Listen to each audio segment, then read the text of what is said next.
Well, good morning, everyone. My name is Amy Lehman, and as Stuart said, I'm a statistician at the Center for Biostatistics in the Department of Biomedical Informatics. And the title of my talk today is The Role of Statisticians in Research. And my goal is to try to give you some information about statistics that will hopefully be useful for you as you move forward in your research careers. Now, I know that for many of you, probably you would not list statistics as among your favorite topics, right? Probably not the most interesting to you, but I do hope you stick with me because while statistics is maybe not the most interesting topic for researchers, it nevertheless is really important. In fact, in 2000, the New England Journal of Medicine published a list of what they consider to be the top 11 most important medical developments in the past 1,000 years. And guess what made the list? At number 4, application of statistics to medicine. And this probably isn't a huge surprise because as researchers, you are all familiar with the scientific method, correct? We require proof. We require strong empirical evidence to accept any kind of scientific claim. And where do we get that proof? Well, ideally, it should be through the proper analysis and interpretation of data that have been collected from a carefully designed experiment. In other words, through statistics. So the application of statistics is at the very core of the scientific method that we all use. And thanks to technology, it has never been easier for you as researchers to use statistical software to really delve into your data and explore. So how many people in here in this room, I just want to ask, how many people have you ever used Excel? Probably much everyone, not just for data analysis. How many of you have used Excel to kind of do statistics, summary statistics, means, graphs, etc.? Right, Excel is a very popular tool, and there are tons of other software out there that you probably are familiar with, Stata, Minitab, SPSS, correct? Most of these are very easy to use. They don't require any fancy programming. And in fact, in many cases, you don't even need software at all, right? You can just go online, enter your data, and have it do it for you. There are so many resources out there for you. So pretty much what I'm trying to say is thanks to technology, with very little training, everyone can do statistics. So I have to ask as a statistician, is this really a good idea? Okay. Because statistical software is so easy to use and so accessible that I think it's easy to forget that in actuality these are very powerful tools. And I tend to be kind of an anxious person. So to be honest, I get really nervous when I see people using really powerful tools without being fully and properly trained. Sometimes little knowledge can be dangerous, leading to unexpected outcomes. Now, you may be thinking I'm just saying this because I'm a statistician. Obviously, I'm going to say be careful about using statistics. But the real reason why I'm bringing this up is that there is a real problem in research today, and that is the problem of irreproducible study results. That is, having scientific findings that could be neither replicated nor validated, and the very real worry that the majority of positive findings we have today will turn out to be false positives. Scientific dead ends that waste time, money, and resources. So here's a recent example. This study was published in the journal Cortex in 2015. Its sole purpose was to try to replicate the results of 5 previous studies which discovered certain structural brain behavior correlations, or relationships between the brain's anatomy with behavior and cognition. So what did they find? Here's a quote. The 5 studies we attempted to replicate contained a total of 17 of these structural brain behavior correlations. The results from our confirmatory analyses show that we were unable to replicate any of these 17 correlations. Okay, kind of disturbing. Now, it's important to note that just because the original 5 study results could not be replicated does not automatically make them false or invalid. But it should raise some serious questions about the reliability of any study that we read today, particularly because as researchers, we tend to accept results that are published in reputable peer-reviewed journals as the truth. But the real truth is not even well-regarded studies are immune from this problem. Here's the second example I have for you. This study was published in the Journal of Clinical Endocrinology and Metabolism in 2008. This was an NHLBI-funded study that found a link between polycystic ovary syndrome in postmenopausal women and cardiovascular disease. According to Google Scholar, this study was cited over 300 times since it was published. And yet just last year, the authors withdrew their study due to their inability to replicate the original study results. Okay? I have a final example for you. We know that randomized clinical trials are kind of held up as the gold standard of empirical research, correct? We feel that those offer the strongest proof. But there are sometimes problems with those as well. This is known as the PACE trial. This was published in The Lancet in 2011. This was a large, randomized clinical trial that showed that graded exercise and psychotherapy were extremely effective in treating people with chronic fatigue syndrome. A highly influential, highly cited study. And yet, after this was published, the study was plagued by controversy over the methods that were used, culminating in a court order to release the original data. And recent reanalysis of that original study data have shown that those original promising results may not be holding up. Okay, this is just the tip of the iceberg. I could spend the next hour going through examples, but I hope you realize that the problem of irreproducible study results is pervasive in today's research. And even if this hasn't affected you now personally, I guarantee it will sometime in the future. Not only are journals becoming more aware of this problem, but the NIH itself has recently released new guidelines requiring investigators to address the problem of reproducibility in their research. Okay, so why is this happening? Why are we having such a hard time reproducing our study results? Well, I want to read you a quote from an editorial in Circulation in 2012, which talked about this exact problem. And here's the quote. Statistical flaws are a major cause of irreproducible results in all types of biomedical experimentation. These include errors in trial design, data analysis, and data interpretation. Now, these statistical flaws are an unintended byproduct of what I like to call the Wild West culture of research today. Now, as researchers, you actually have a lot of freedom in how you choose to conduct your research. Thanks to technology, you can gather an incredible amount of information, and you can analyze that in so many different ways, really examine your data, delve into it. And there have been many wonderful advances and discoveries due to that technology and freedom. But the freedom we enjoy is also a little dangerous because it allows bad statistical practices to flourish. I want to read you another quote from a 2015 article called The Misuse and Abuse of Statistics in Biomedical Research.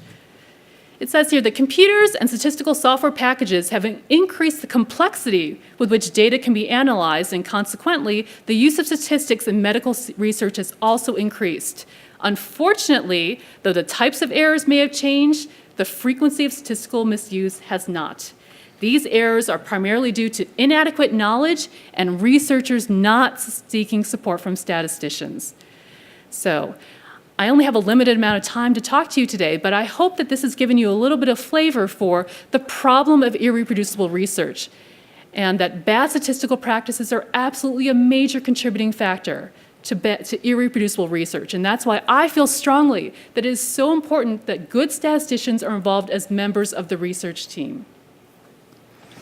Now, as I was kind of putting this talk together, I was trying to think about what are the most important things that I think you as researchers need to know to be successful? So I've been here at Ohio State. It'll be almost 16 years that I've had the privilege of consulting and working with investigators. So I've tried to kind of think of what are my top tips as a statistician that I could give you for how to be successful in research. And let me give you my tip number one. The most important tip I would say for you to be successful is to please talk with the statistician before you collect your data. Before you run off and run those experiments, please talk to a statistician. So let me give you kind of an overview of the research timeline. I'm sure you're all familiar with this, but just so we're all on the same page. So as you're moving forward in your research, what do you usually do? It usually starts with a hypothesis or hypotheses. You generate a research idea, and usually there's a period of study design and planning where you kind of map out what you want to do. Usually then what you have to do is you have to submit your research, either internally, maybe to IRB, or externally for funding. Hopefully after not too long of a time it gets approved. You then actually run your experiments, collect your data, you analyze your data, and then you disseminate your findings, either for a journal, a presentation, a poster, etc. So the question is, where do statisticians fit in this research timeline? Well, unfortunately, too often, the first time a statistician is involved is at the very end, after you've collected your data and you need to analyze the data. And the reason why I have that little upset frowny face on there is this part is frankly often too late to fix any problems that happened before you ran your study. A famous statistician, I love this quote, a famous statistician once said that when you involve statisticians only at the end of the study, it can sometimes turn to more of an autopsy than an analysis because your study's dead and all the statistician can do is diagnose what killed it.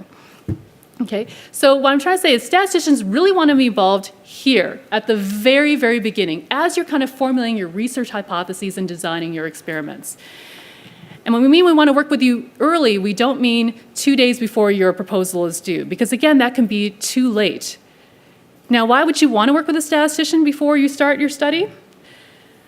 The reason is that we can help you avoid design flaws that will doom your experiment. And I've compiled kind of a short list here. I won't go through all of them in the interest of time, but I can guarantee you that as in my 16 years, almost 16 years, I've seen every single one of these problems that have occurred that have really flawed the study. I do want to talk about a couple in detail. This is a huge one down here, inadequate sample size. The worst thing you can do, or the worst feeling in the world, is that you go through all this work, you run your research, you run your analysis, and you realize you don't have enough. If you'd only collected 50 more patients, 10 more patients, run 5 more samples, you might have been able to detect the effect you were looking for. So by working with a statistician beforehand, we can try to get a better estimate of the sample size you need to avoid that happening. And the last one is problems with data capture. So we just heard in the previous presentation about all the wonderful data opportunities we have, ways to collect data, REDCap, et cetera. I would strongly recommend talking with a statistician as you're designing that REDCap database to make sure that the data are being collected in a way that is easy to analyze at the end. So all these things are very important, but I think the number one reason why you want to talk with a statistician before you actually run your experiment is that a good statistician can help you focus your research. And I'm going to show you here a short movie clip. This is from a 1995 movie called Sabrina. Have any of you heard of this movie at all?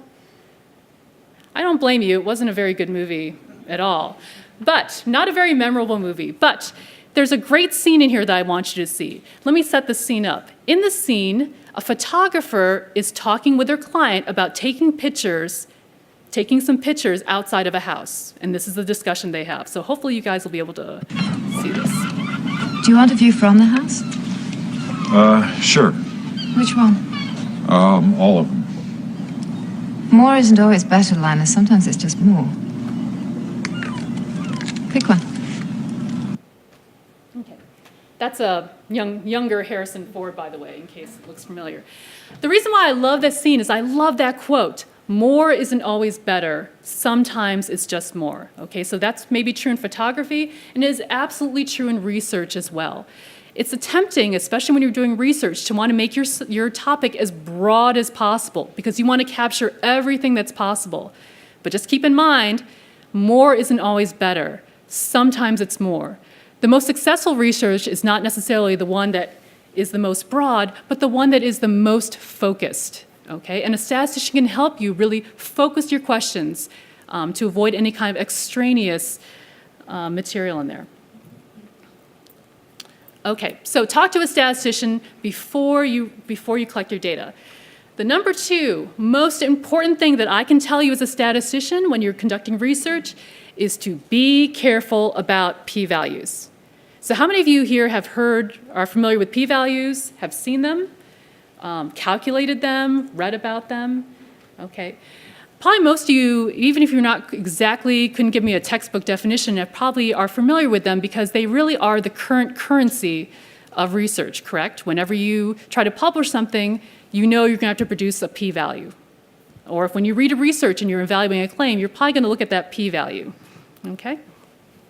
So to understand why I think we need to be careful, I just want to review the typical scientific framework on which we use p-values. So this is kind of just a brief overview of kind of what goes on in typical scientific research. So what we're taught is that step 1 is usually we have to construct 2 hypotheses, right? There's a null hypothesis. usually the no difference, the status quo, what we're assuming to be true. And then there's the alternative hypothesis, what you're trying to prove.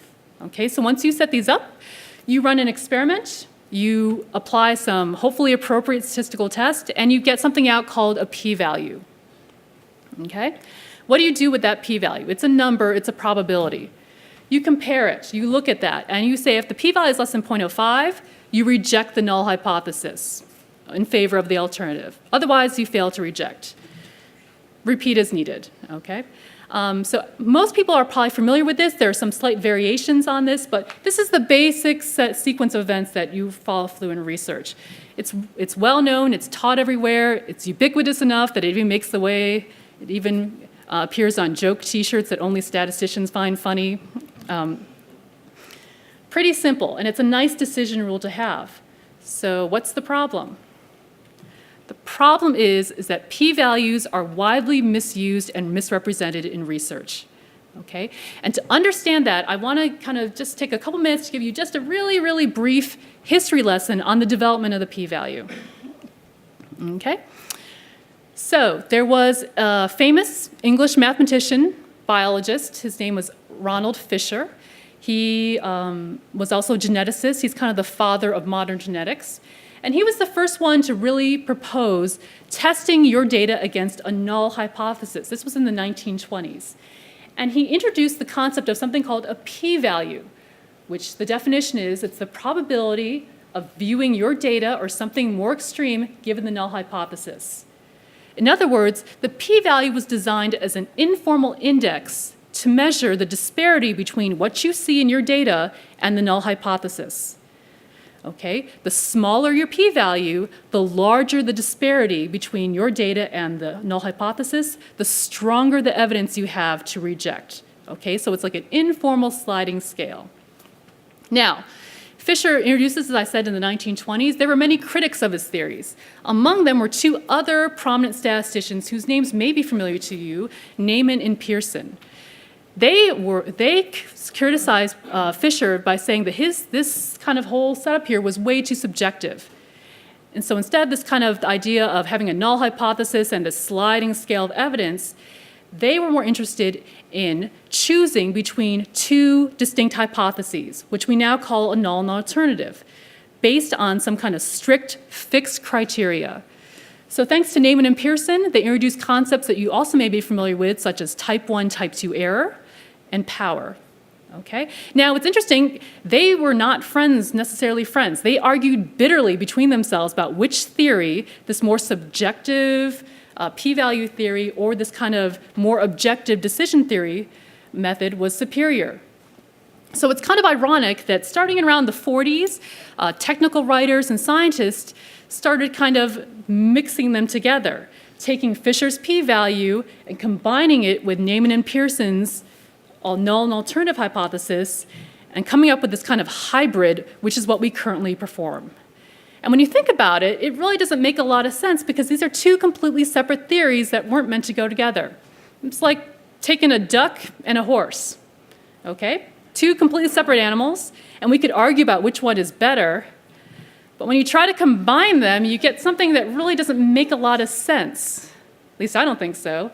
I guess you would call this a dorse, maybe? A duck horse? Anyway. So, because of this kind of hybrid of meshing together, p-values are being used in a way that they were never originally intended for. So, this whole idea of a 5% cut point for significance, when I was kind of taught this, I assumed that there was some strong theoretical statistical rationale for why we look at 5%. Why is it less than 5%? Well, it turns out that Fisher suggested 5% as a conventional cut point, but again, he never intended p-values to be used as kind of a yes-no answer, more of a sliding scale of evidence. So there really is no strong reason why we picked 5%. It was just something that was conventional that we kind of adopted. And when you think about it, that also doesn't make a lot of sense. A p-value is a probability. So in actuality, the difference between a 0.049 and 0.051 is not that great. But the way we use it, it makes all the difference in the world. If you performed a research experiment and got a p-value of 0.049, what would you conclude? You'd say, oh, less than 0.05, reject, significant. If you got a p-value of 0.051, you would probably say, oh, greater than 0.05, fail to reject, when really these are probabilities and they're almost identical. And I think this points to the problem that as researchers, we have an over-reliance on p-values to make decisions. One thing to keep in mind is that p-values are functions of sample size. So if you are fortunate enough to have a really large sample size, it is so easy to get really, really tiny p-values just because of the numbers that you have. Conversely, if you're working with, say, a rare disease or working with some kind of in vitro data, you might have very, very small sample sizes, in which case it sometimes is extremely difficult to get a small p-value. So p-values don't necessarily imply clinical significance, and that's the other thing that you have to keep in mind. P-values only tell you about statistical significance. They don't tell you whether your differences really mean anything. And here's a silly example to show that. This is an old study from 1998 that was published in Nature, and they claimed in their population, they did a research study showing that people who were born in the spring are actually taller than people that were born in the fall. Kind of interesting, it made the news. And it looks kind of interesting until you really read the article and you realize that the height advantage of the people in the spring, it was 0.6 centimeters. Okay. Now, I'm not a doctor, but that doesn't seem really clinically relevant to me. Maybe 0.6 centimeters is clinically interesting, but probably not.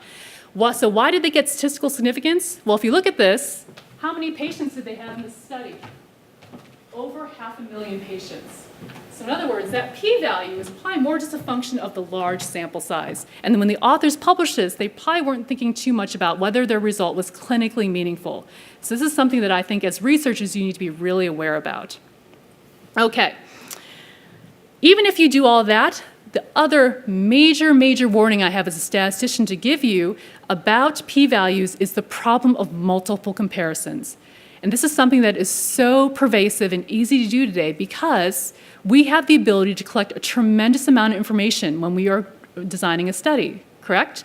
We can look at multiple outcomes. We can collect multiple demographics, genetic information, et cetera, et cetera.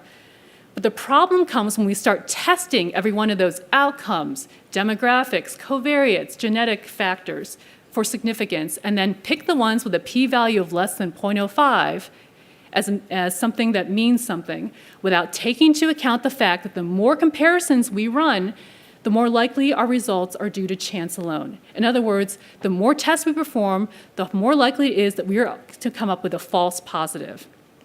Now, I find that this is a concept that is really hard for researchers to understand. It may be not that intuitive. Why should I be concerned about when I run a lot of tests of getting a false positive?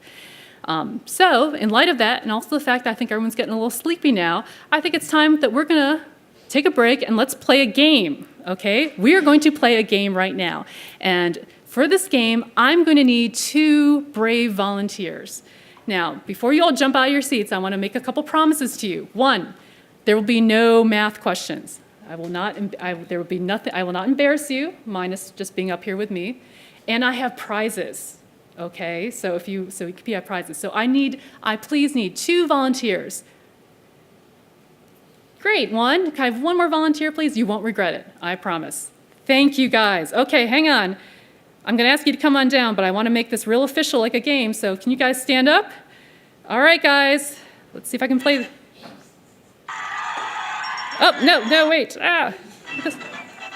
Can you all hear that? All right, come on down, guys. We're going to play a game. Come on, everyone give me a round of applause. Woohoo, we're going to play a game. Okay, are you excited? Yeah. All right, Megan and... This one. Nice to meet you. So who would like to be contestant number 1 in our fun statistical game? Oh, no. Thank you, Megan. All right, so this is what we're going to do. This is what you have to do, contestant. We're going to play an easy stats game. What I'm going to have you do is I'm going to have you roll a die 1 time. So if you roll a 6, you lose. Otherwise, you win. Okay? Now, normally at this point, I would bring in a little die that I would steal from one of my son's games. But because this is kind of a big room, we're going to try to use technology and it's not responding. Come on. Phew. Okay, so what we're going to do is we're going to roll a virtual die, okay? So not quite as exciting as rolling it, but this way you all get to see the results, okay? So all you have to do is click on roll it, and you will roll a die. Are you ready? All right, anything but a 6. Come on, guys. You rolled a 2. Hang on. Everyone clap. Yay, she's a winner. That was easy, wasn't it? All right. Congratulations, and you win a delicious candy bar just for doing that. So see? that was easy. I bet you guys wish you would have done. Okay, contestant number 2, are you ready to play? Yep. All right. Now, your game is slightly different. So you're going to do the exact same thing, except rolling the die 1 time. You need to roll it 10 times. If you roll a 6 at any time, you lose. Other than that, you are a winner. So you ready to play? Okay, now I'm going to give you 2 options. So either you can click this one thing 10 times, or if you're willing to speed it up, you can have it roll 5 dice 2 times. So your pick. 5 dice 2 times? All right, so just I need you to roll it. So, okay, guys. Just click. Oh, wait, we didn't see the results. Wait, do the first time. Do the first time again. You won again. Unbelievable. I think it is. Roll again. Roll that again, just so I want to see. I'm so sorry. I'm so sorry. Hang on. I'm sorry. The reason is I really just want to play this sound. Oh, no, that's the wrong sound. I really want to play this sound for you guys. No, okay. I'm sorry you rolled a 6, okay. but because you're such a good sport, It's not the first time. I will give you a candy bar anyway. So let's thank our wonderful statistical contestants. All right, thank you so much, guys. All right, so let's talk about those 2 games and why we played that. Now, I think technically you didn't roll a 6, but you understand the thing. So if you guys had to play one of these 2 games, which one do you think is easier to win? Which one would you want to play if you were playing for a real prize instead of a candy bar? Would you rather play the first game where you roll the die 1 time, or the second game where you roll it 10 times? First game. Why? You're rolling the same die. What's the difference, do you think?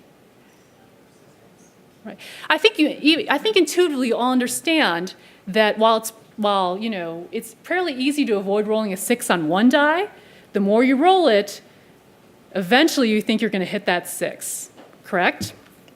Even if the die is completely fair, even if the rolls are independent. And it turns out that's true. If you work it out, the probability of rolling a 6 on any one roll of a fair die is around 17%, 1 in 6. But if you roll it 10 times, the probability of getting a 6 at any chance is 84%. So you actually beat the odds, but then I made you go again, and then we lost again. So the same principle applies to hypothesis testing, because every time we perform a test, we get a p-value and draw a conclusion, there's always a small chance that you're going to make the wrong choice. Your small p-value could also be due to chance alone. And usually we try to make it so that chance is small. But the more tests you perform, the more comparisons you perform in an experiment, the more likely that you're going to hit that 6. You're going to get a false positive. And if you work out the math, you can see that's true. So typically we set the type 1 error rate when we run an experiment at 5%, which means we're willing to accept that around 5% of the time we're going to get a false positive on any time we do a comparison. Look what happens the more tests we perform. With 10 tests, your type 1 error rate, your false positive rate goes up to 40%. With 50 tests, which is not hard to do, especially if you're looking at genetics, that goes up to 92%, almost guaranteeing yourselves a false positive. Okay? So I just want you to keep in mind, it's so easy for software for you to get all these p-values out to test everything. But I want you to keep in mind when you're running these p-values about the problem of multiple comparisons and false positives. Okay, all these things that I've mentioned before, this whole idea of, 0.05 level and clinical versus statistical significance and multiple comparisons, well, there's been a lot of confusion about p-values, how we should use them. In fact, it got so bad that last year a psychology journal actually banned p-values from any publication that was going to be submitted. Can you believe that? They said they will not accept any publication with a p-value because they're being misused. And as you can imagine, in the statistical world, this was quite interesting for us. And in fact, it got so bad that the American Statistical Association took an unprecedented step of getting together some of the top statisticians to release a statement about the use and misuse of p-values in research. Okay, Now, as researchers, all of you will be dealing with p-values. That one journal, while they banned it, I have no expectation that p-values are going away anytime soon. You will be calculating them, you will be interpreting them. So, as a statistician, what is my advice for you? I have some thoughts about that. The first thing in research I want to say is that p-values should never be used alone to determine significance, okay, clinical versus statistical.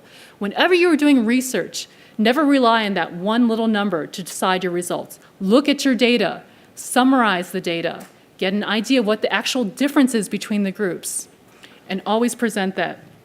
Number two is I am a big proponent of full transparency in reporting, so no cherry picking of results. So if you test 20 cytokines and 2 of them come out as interesting and you want to write about that, you should disclose to the reader that you actually screened 20 cytokines to get to those 2 that are interesting. This kind of multiple comparisons, it's so difficult to detect in research because no one reports it. The third thing is really to avoid that p-hacking, avoid that searching or fishing for significance by focusing your research. Thinking back to that movie example I gave you, the most important thing you can do is to avoid all this extraneous testing by really focusing on what you think are the most important comparisons. Okay, so that's enough about p-values. That's probably more than you ever wanted to hear about p-values. So my third and final piece of advice for you is that it really does matter. I know that a lot of times when statisticians come up and we talk to you about all these little nuances and things, that you're probably thinking in the back of your mind, does this really make a difference? Sometimes I feel that people I work with just want to hand me that little book about don't sweat the small stuff, and it's all small stuff. Don't worry. Well, I want to tell you that it really does matter in research how you perform, how you do these analyses, and the rigor that you perform it. And I want to show you a kind of a precautionary example of why this matters. So here's the article that was published in 2005, it looks like. 2005, 2006. This was published in Science. And the title says that this was called visfatin, a protein secreted by visceral fat that mimics the effects of insulin. So the researchers in this study discovered this exciting new protein. They were really excited because they thought it could be used in it mimics the effects of insulin, so it could be used for therapies, okay? Highly cited article. It was actually retracted a few years later. But unfortunately, once something gets published, it lives on. And I want to show you what happened in this case. So this article was published in 2005, 2006. It was retracted in 2007. Look at this. This is from the website Retraction Watch, which kind of tracks a lot of these issues in research. Look how many times this article was cited before it was retracted. 247. How many times was it cited after it was retracted? 776 times. And unfortunately, all those citations do not really take into account the fact that it's been retracted. In fact, by just doing a random search, I found this article that was published this year, okay, that cited this retracted paper. But when you read the paper, it doesn't make any mention of the fact that it's been retracted. In fact, it treats the results like they're still legitimate, okay? So it's absolutely critical for you, if you are going to be publishing research or disseminating your results, to make sure that it is the best possible, that it has the most rigorous statistics possible. Because once it gets out there, the damage has been done if it's poor research. Okay, so in conclusion, I just want to let you know that statistics is so much more than just pushing buttons and getting p-values. P-values are probably the first thing you think about when you think of statistics, but really it's more important than that. Bad statistics are a major cause of irreproducible research, okay? We have design, analysis, and interpretation. All of these. In order for your research to be correct, all 3 of these need to be correct. If there's an issue with any one of these 3, you will have problems in your research. And so, because of that, statisticians, we really want to be involved as collaborators with researchers. We're lonely. We want to talk to you. We want to be involved with you in research. And our job is really to make your research the best it can be. So, if I haven't scared you off and you are interested in talking with a statistician, they mentioned earlier the CCTS mechanism for that, but I work at the Center for Biostatistics. Here's our website and also our main email address. So if you'd like to talk to one of us, we're more than happy and eager to talk about your project with you. Okay. And I appreciate your attention for listening to statistics for about 40 minutes, so thank you very much.